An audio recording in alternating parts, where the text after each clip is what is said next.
Steve Coogan. Now, the Royal Charter to begin the process of press regulation was agreed last week. It's going to be printed on vellum, no less. That's calf skin, though the calf has long since died.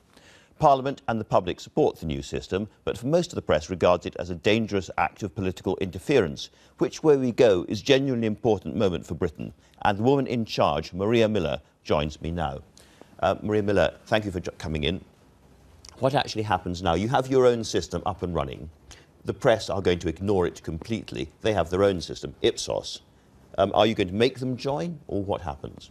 Well, I think the first thing to note is that there is complete agreement about the importance of self-regulation, and there is complete agreement that that self-regulation should be overseen by a set of principles set out in a Royal Charter. Both the government and the press agree with that. I think the most important thing that happens now, and is happening, I think, very well, is for the press to go forward with their own self-regulatory body. But it can't be self-regulatory if it's a body they won't join, can it? Well, the body they're setting up is for them to set up. It's for them to... Are you relaxed about that, just to go ahead and happen and see how that goes? Well, self-regulation has to be that. It has to be determined by the industry. The industry is setting up their own self-regulatory body. Really, the only role of the government in this was to oversee the traffic of the Royal Charter being put in place, which is a set of principles that will guide that. I think what it is for the industry now is to set up that self-regulatory body. And I think when you look at if their body is seen to work, as it were, the Royal Charter body, if we can call it that, doesn't need to happen at all, presumably. Well, you don't need to have two bodies.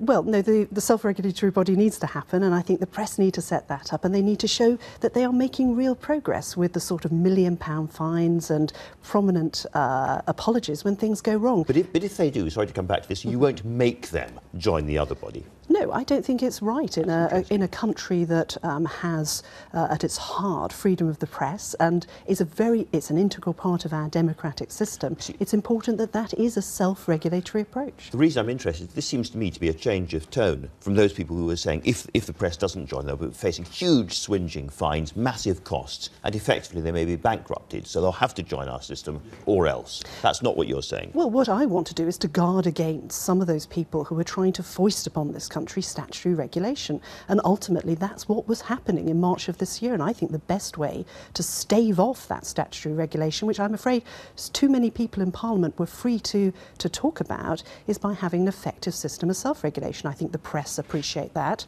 and I think the press are pressing forward with putting their own system in place. If Ipsos, the press's own system, works, fine.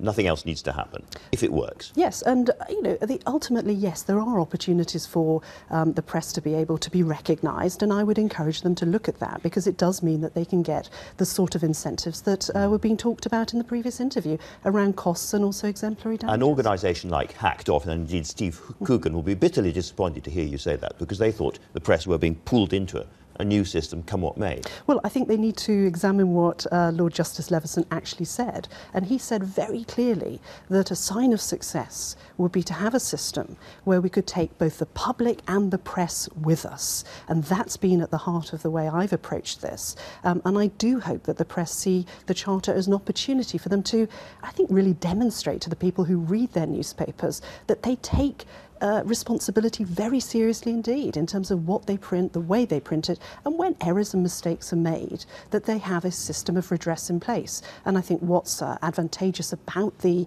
being recognised under the Royal Charter is that it would involve having a low-cost form of arbitration in place, the sort of thing that the Dowlers and the McCanns, I think, were calling for. But if I'm a newspaper editor and I say, OK, yes, there are advantages in that way, but the disadvantage of feeling that the politicians are standing behind this process, tapping their truncheons, is so great that I prefer to take my chance in the courts. You're comfortable with that? Well, I think that's misunderstanding the role of the Royal Charter. I mean, what we wanted to do, and one of the reasons why we didn't take the Press Charter forward, was because it didn't exclude politicians from, ministers from the process. We want to make sure that this process is absolutely outside of the political process. That's why it's set up through a Royal Charter.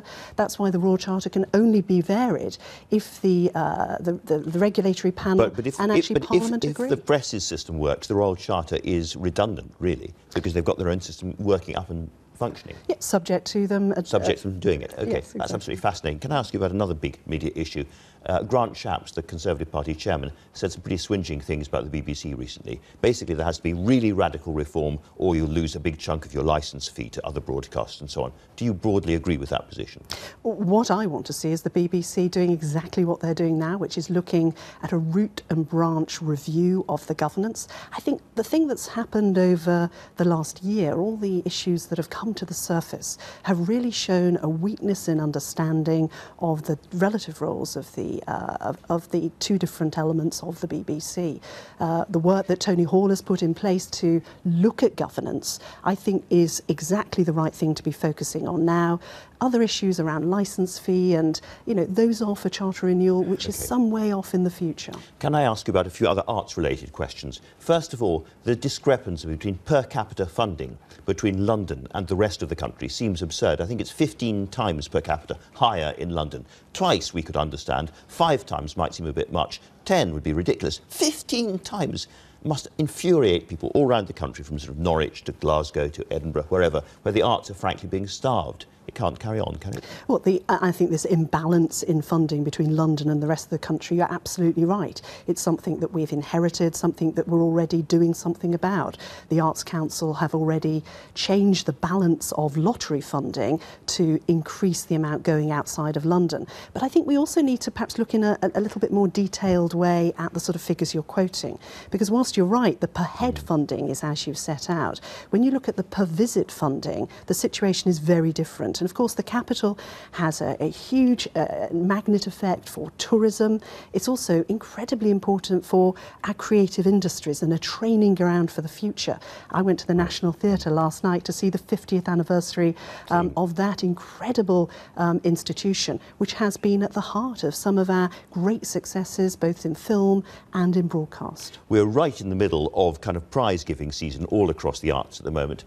Everyone is saying that the Turner Prize this year in Londonderry or Derry is the best for many, many years. Any reflections on that? Who might win? What the kind of art that's on show there? Well, I think that would be, I wouldn't want to ever preempt that sort of an event, but what I think we are seeing is an absolute renaissance of Britain in arts and culture, not just domestically within our own shores, but internationally, and that's what I'm using to take Britain around the world, to sell Britain around the world. The arts is not something we should just keep at home. Maria Miller, thank you very much indeed for that.